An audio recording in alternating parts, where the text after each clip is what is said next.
नमस्कार, स्वदेश न्यूज की खास पेशकश बातें सितारों की में आप सभी का स्वागत है। मैं हूं भागीरथ साहू। बातें सितारों की में आज हम रूबरू होंगे कवि, शायर और गजलकार मंजर भोपाली से।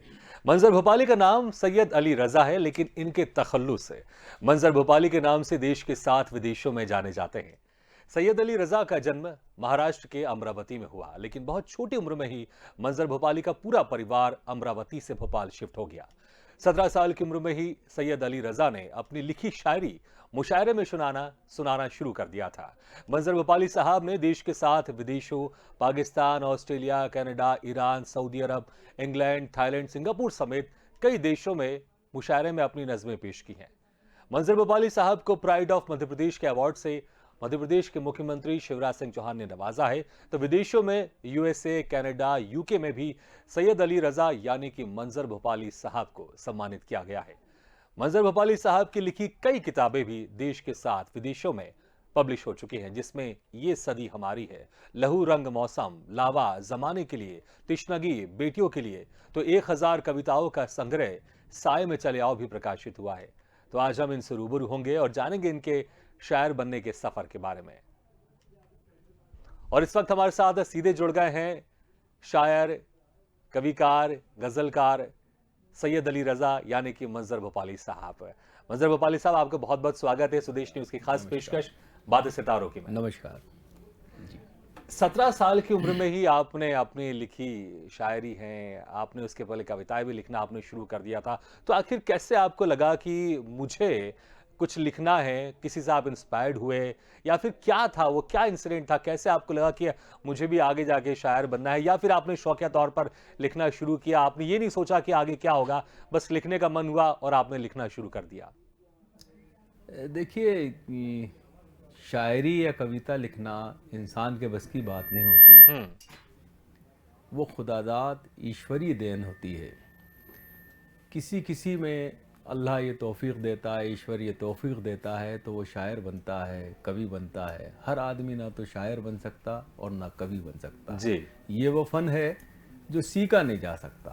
ये हम्म। कुदरत की तरफ से अता किया हुआ फ़न होता है, जो आपके अंदर बचपन से ही होता है और धीरे धीरे वो आपकी सलाहियतों के आधार पर बाहर आता रहता है। हम्म। जब 17 साल 18 साल का हुआ मैं, तो मुझ में एक अजीब सी एक कैफियत थी कि मैं बच्चों के साथ खेलता भी था और नहीं भी खेलता था। हम्म। मैं लोगों के बीच में बैठता भी था और नहीं भी बैठता था। यानी हमेशा अपने खोए खोए सा रहता था। किताबों से बहुत प्यार था, मुझे पढ़ने का बहुत शौक़ था। और हमेशा मेरा बचपन से लेकर आज तक बुज़ुर्गों के साथ ही, बड़े लोगों के साथ ही, अपनी बहुत उम्र के लोगों के साथ ही मेरा सारा जीवन गुजरा है। जी। और उन्हीं की सोबत में बैठकर मैंने शायरी सीखी, उन्हीं की सोबत में बैठकर मैंने ज़िंदगी जीना सीखी। हम्म। अच्छा, वो सबसे पहले क्या लिखा था आपने? कविता थी, शायरी थी, क्या लिखा था आपने सबसे पहले? देखिए, मैं 9th या 10th क्लास में जब था, हम्म। उस वक़्त वो हमारे स्कूल में ऐसी एक हर हफ्ते कोई ना कोई कविता या शायरी या कुछ भी आप लिख के लाइए, निबंध वगैरह। जी। तो उस वक्त हम लोग कोशिश करके कुछ ना कुछ करते थे। तो मैंने हाँ। जब लिखा था तो मुझे याद है वो जो गज़ल के कुछ शेर लिखे थे कि कौन बचाए दामन गम से, कौन बचाए दामन गम से, दिल की दुनिया आपके दम से, वाह। मेरी ख़ता पर ध्यान न दीजिए, होती आई है आदम से। हम्म। ये मैंने तकरीबन 80 के दशक में ये शेर कहे थे। हम्म। और फिर पहली बार मैंने देवास के का मुशायरा ऑल इंडिया था, कुल हिंद, उसमें मैंने शिरकत करके ये दो तीन गज़लें थी वो पढ़ी थी मैंने। जी। तो मेरी बुनियादी जो गज़लों में से एक गज़ल है, हम्म। वो ये गज़ल थी कि कौन बचाए दामन गम से, दिल की दुनिया आपके दम से। वाह, क्या बात है। अच्छा, जब हम आपके माताजी पिताजी की बात करें, जब आपने ये लिखना शुरू किया और जब उनको पता चला होगा, क्योंकि जैसा कि हम जानते हैं कि आपके पिताजी हकीम थे और आपकी माताजी एजुकेशन फील्ड में थी, तो जब उनको ये पता चला कि आप लिखना शुरू कर रहे हैं और आप आगे चल के, क्योंकि हर माता पिता का सपना रहता है कि उनके बेटे आगे जाके डॉक्टर बने या इंजीनियर बने, तमाम तरह की ख्वाहिशें रहती है उनके दिलों में। तो जब उनको ये पता चला कि आप लिखना शुरू कर रहे हैं, आप कविता लिख रहे हैं, आप शायरी लिख रहे हैं, तो उनका रिएक्शन क्या था सबसे पहले जब आपने उनको बताया होगा या उनको पता चला होगा? तो सबसे पहले उन्होंने आपसे क्या कहा? देखिए, मेरे घर का माहौल बहुत साहित्यिक था, अदबी हम्म। माहौल था। मेरे भाई भी शायर हैं बड़े, साजिद रिजवी जी। साहब। और मेरी वालदा भी बहुत ही साहित्य प्रेमी थीं। वो बहुत सी उनको कविताएं हिंदी की याद थीं, उर्दू के शायरों के शेर याद थे। और मेरे जो वालिद मोहतरम थे उनको तो तकरीबन 1.5 से 2 हज़ार शेर दूसरे शायरों के याद थे। वो गुफ्तगू के दौरान ही हम लोगों को शेर सुनाते थे। तो हमें ज़्यादातर तो हमारे वालिद से ही हमें बचपन में ये मिल गया था कि इस तरह की शायरी होती है, और कुछ शेर हम उनके सुने हुए लिख लिया करते थे। मगर जब हमने पहला शेर कहा और हमने अपने वालिद को ही सुनाया, वालदा को सुनाया, तो उन्होंने कोई बहुत ज़्यादा खुशी का इजहार नहीं किया, बल्कि डांट के बिठाया कि अभी तुम तालीम हासिल करो, पढ़ो, शिक्षा हासिल करो, फिर ये बहुत मुश्किल काम है, ये तुम्हारे बस का काम नहीं है। इसके लिए तुम्हें पूरी ज़िंदगी लगाना पड़ेगी, पढ़ना पड़ेगा, बड़े शायरों को पढ़ना पड़ेगा, उनसे सीखना पड़ेगा, फिर जाके तुम थोड़े बहुत छोटे मोटे शायर बनोगे। मगर बाद में जब धीरे धीरे ये सब चीज़ें मेरा शौक़ बढ़ता गया, मैं किताबें लाता रहा, शायरों की पढ़ता रहा, तो फिर उन्होंने कभी मुझे मना नहीं किया, बल्कि बताया कि इस तरह शायरी होती है, इस तरह का शेर कहो। फिर कोशिश करते थे कि हमारे साथ बैठ के हमारे वालिद कुछ शेर सुनाएं, फिर कहें एक आध मिसरा सुनाओ इसमें से। तो उनकी हौसला अफजाई, उनकी दुआओं से ही यहाँ तक पहुँचा। मेरा एक शेर भी है कि ये ताज अज़मतों का यूं ही नहीं मिला है, अल्लाह का करम है, माँ बाप की दुआ है। तो बगैर माँ बाप की दुआ से तो कुछ भी नहीं हो सकता। बिल्कुल। तो जैसे कि आपने कहा कि उस वक्त आपके जो पिताजी की लिखी हुई आप जो थे शायरी थी, आप उनको पढ़ते भी थे और कुछ चीज़ कभी कभी कहीं आप बोलते भी थे उनकी लिखी हुई। लेकिन हम बात करें उस वक्त और जो पहले के जो शायर हैं, जो गालिब की बात कर लें या कैफ की बात कर लें, आप किन किन से आप इंस्पायर्ड थे, किन किन को आप सोचते थे कि मुझे इन्हीं की तरह लिखना है और आप उनको फॉलो करते थे? क्या कुछ आप उनसे सीखने की कोशिश करते थे और क्या कुछ लगता था कि ये ज़बरदस्त है, इनसे मैं ज़्यादा सीख सकता हूँ? देखिए, होता ये है कि हर ज़माने में कोई ना कोई बड़ी बड़ी शख्सियत पैदा होती है। तो हम जब छोटे थे, किताबें पढ़ते थे, तो हमने पहले गालिब को पढ़ा, फिर इकबाल को पढ़ा, फिर मीर तकी मीर को पढ़ा, फिर अनीस को पढ़ा, जितना भी हो सकता था हम पढ़ते थे। उसके बाद फिर हमने अपने अहद, जो हम भोपाल में जिन शायरों के साथ रहते थे या देखते थे उनको, उनमें थे ताज भोपाली साहब, शेरी भोपाली साहब, बहुत मशहूर लोग थे, कैफ भोपाली, असद भोपाली, रज़ा रामपुरी साहब। इस तरह के उस ज़माने के जो बहुत बड़े बड़े लोग थे। और भोपाल की खुशकिस्मती ये थी हमारी कि हर चौराहे पे शायरी का माहौल था। छोटा सा शहर था, तालाब के किनारे रात के 9 बजे जाके बैठ जाते थे शायर लोग, हम वहाँ जाके खड़े हो जाते थे। तो बहुत से ऐसे शायर थे जो आज हमारे अदब का हिस्सा हैं, हमारे भोपाल की शान है, जैसे ताज साहब हैं, कैफ भोपाली हैं, शेरी भोपाली हैं, असद भोपाली हैं। इनके जिक्र के बगैर तो मैं समझता हूँ या रज़ा रामपुरी साहब हैं, भोपाल का साहित्य अधूरा है। हमेशा भोपाल में एक ना एक बड़ा शायर इस शहर की अदबी फ़िज़ाओं की सरपरस्ती करता रहा। आज भी हमारे बीच बशीर भाई साहब मौजूद हैं, आज भी हमारे बीच ज़फ़र साहबाई और ज़िया फ़ारूक़ी साहब मौजूद हैं। तो ये सारी चीज़ें, हमारी नई नस्ल की खुशकिस्मती ये है कि हमेशा उनके साथ एक बुजुर्ग शायर, एक बड़ा नाम जुड़ा रहा इस शहर में।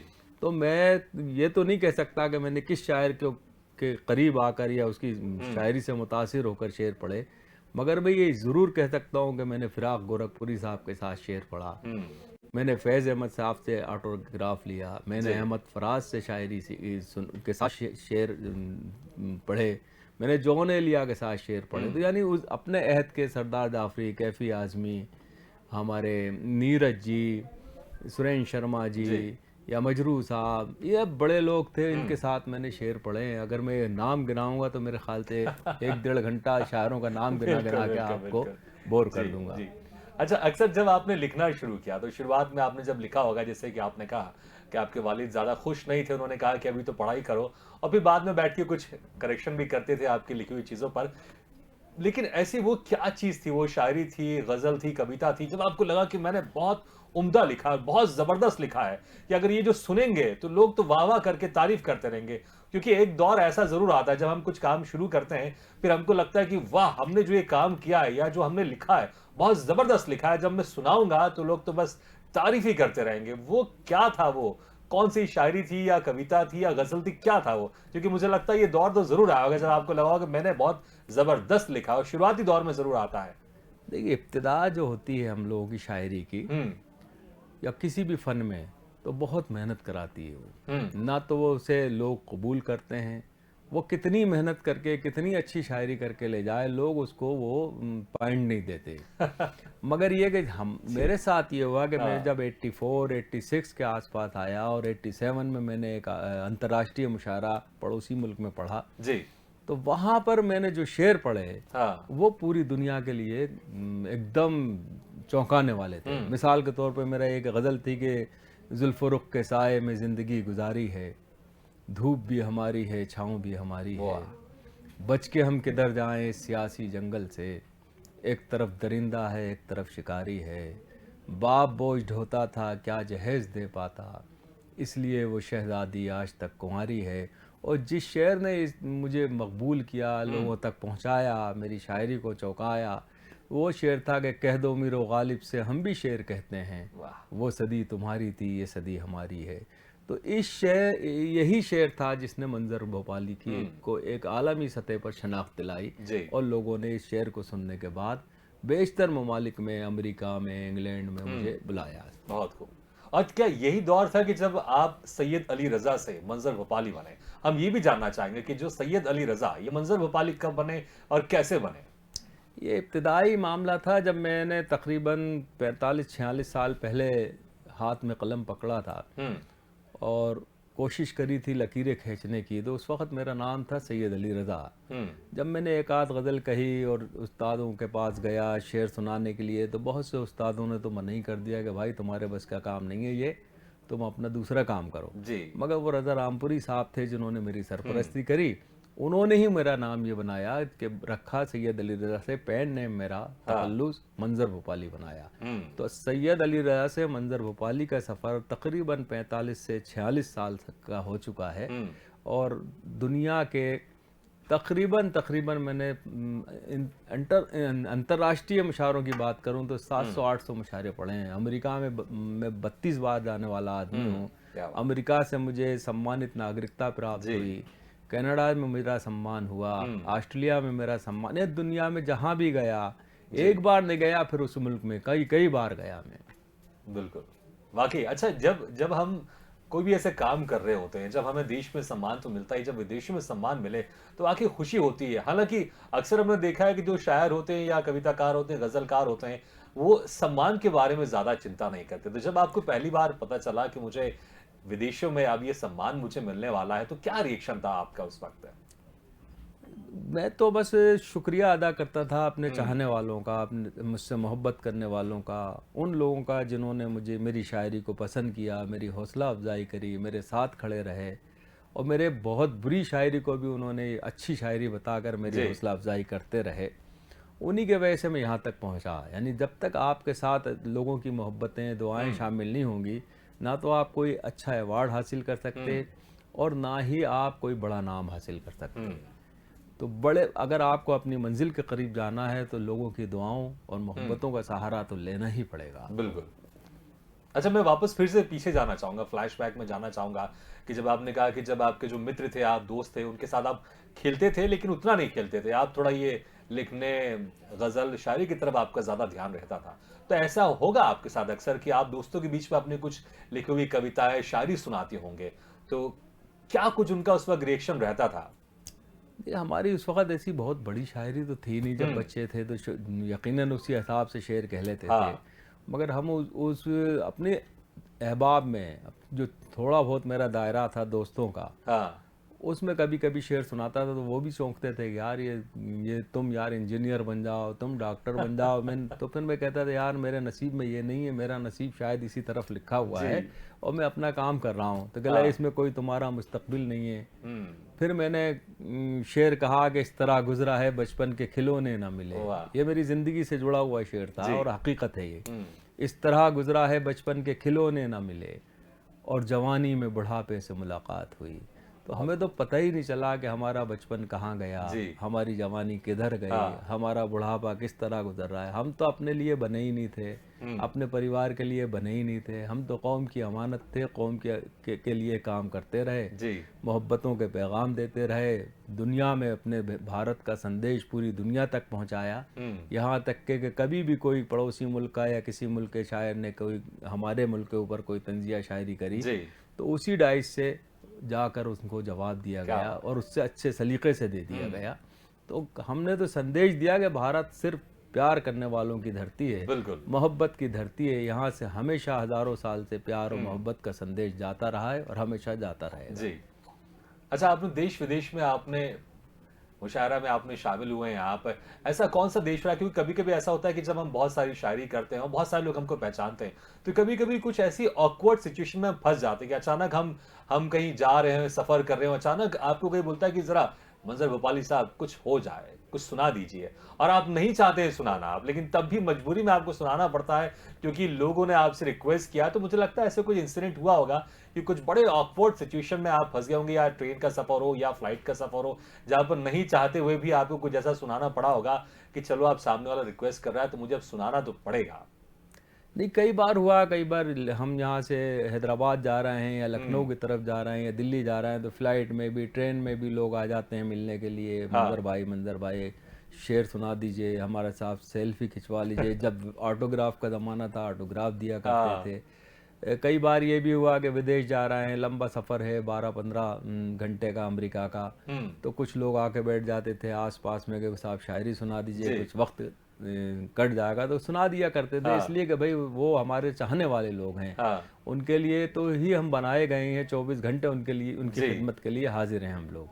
तो ये इसमें कुछ मैं समझता हूँ कि ऐब नहीं है। अगर कोई हाँ। कह रहा है तो उसकी आप फरमाइश या उसका हुक्म की तामील करें, तो मैं कर देता हूँ। जी। अच्छा, एक एक सवाल पूछ रहा हूँ, थोड़ा सा अलग हट के है वो, लेकिन थोड़ा सा क्योंकि मेरे अंदर भी एक सवाल है, क्योंकि अभी पिछले साल की बात करें, आपके नाम का एक 36 लाख रुपए का बिजली का बिल आ गया था। जी। क्योंकि ये खबर मैंने भी पढ़ी, मैं भी बड़ा हैरान था। तो फिर उसके बाद एग्जैक्टली क्या हुआ फिर? क्योंकि आपने एक जो नाराजगी जाहिर की, क्योंकि इतना बिल कभी किसी का आता नहीं, उसके बाद फिर क्या हुआ जब आपने शिकायत की? फिर समस्या का समाधान हुआ तो होगा, मुझे लगता है। नहीं, हो गया था हाँ। समाधान, उसके दूसरे दिन ही हो गया था। हमारे सीएम साहब ने और जी। यहाँ की जो सरकार है, उसने बाकायदा उसको अपनी गलती मानी। हाँ। और मैंने तो ये कहा था कि साहब एक ऐसे ज़माने में 60 लाख का बिल आया जब शायर की कलम की स्याही भी सूख चुकी है, कोविड ने हर तरीके से परेशान कर जी। रखा है।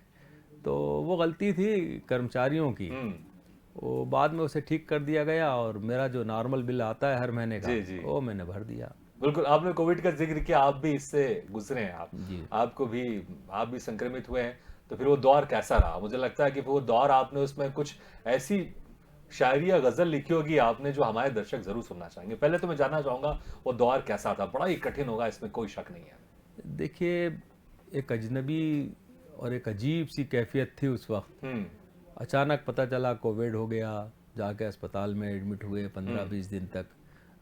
फिर उसके बाद ज़िंदगी से जितनी भी गलतियां थीं, सारी चीज़ें बिस्तर पे लेटे लेटे याद आती थीं कि हमने इसके साथ ये किया, हमने उसके साथ ये किया। अल्लाह से गुनाह के माफ़ियाँ मांगी कि भाई ये क्या हो गया अचानक ये। और फिर ये आखिर में तो ये हुआ, कुछ दिन जो आखिरी के 3-4 दिन थे, तो क्या ऐसा लगता था कि अब शायद ये ज़मीन हमारे लिए मुकम्मल हो चुकी है, ये ज़िंदगी, और अब हमें अब ईश्वर के पास जाना है। मगर हाँ। बहुत से लोगों की दुआएं, करोड़ों लोगों की दुआएं जी। मुझे मिली और फिर मैं वापस आया अल्लाह करम से। तो उस ज़माने में शायरी का तो कोई जहन था ही नहीं। हुँ। अपनी ज़िंदगी से जश्न और मौत के बीच जो जस्तजू हो रही थी, उस वक़्त एक नज़्म के मैंने कुछ बंद किए कहे थे, मैं उसका एक बंद सुना देता हूँ प्लीज़। आपको।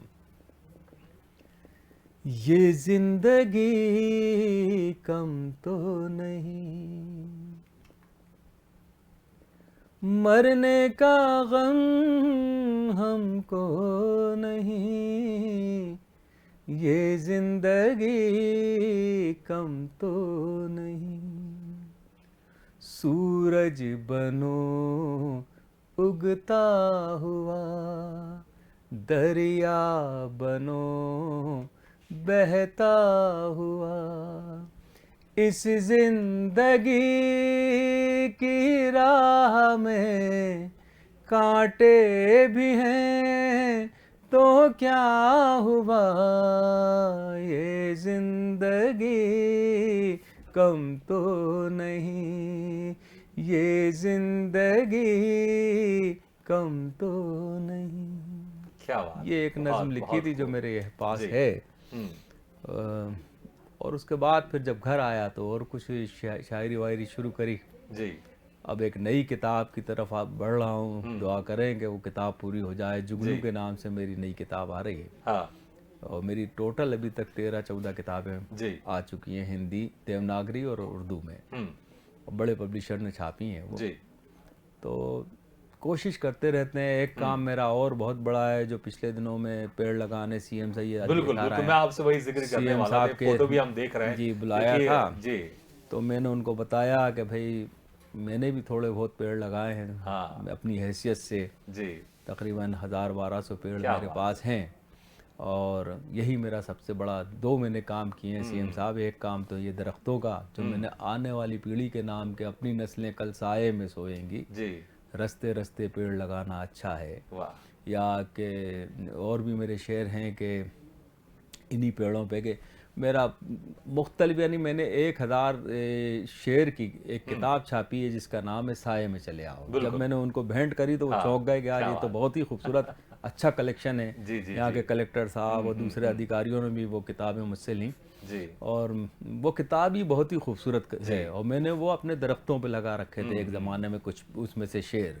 तो वो 2-3 शेर सुनाता हूँ मैं, जो मैंने काम किया। जी, वो बिल्कुल। पहला काम है किसी शायर के ज़रिए कि पर्यावरण पे पूरी दुनिया में जहाँ से मुझे कोई शेर मिला किसी हाँ। दूसरे शायर का, वो मैंने कलेक्शन अपने यहाँ शामिल कर लिया अपनी जी। किताब में, साए में चले आओ। जैसा शेर है कि जो कोई सूखा हुआ पेड़ होता है उसको लोग नज़रअंदाज कर देते हैं, मगर जी। मैंने उसका कर्ब, उसका दुख देखा कि इन सूखते पेड़ों को ज़रा गौर से देखो, क्या बात है! इन सूखते पेड़ों को ज़रा गौर से देखो, क्या सब्र है पानी की तमन्ना भी नहीं है। वाह! सूखे हुए पेड़ को किसी चीज़ की कोई ज़रूरत नहीं, वो सूखने के बाद भी लोगों को अपनी ज़िंदगी से जो भी वो बचता है उसके पास, उससे भी फ़ायदा पहुंचाता है। जी।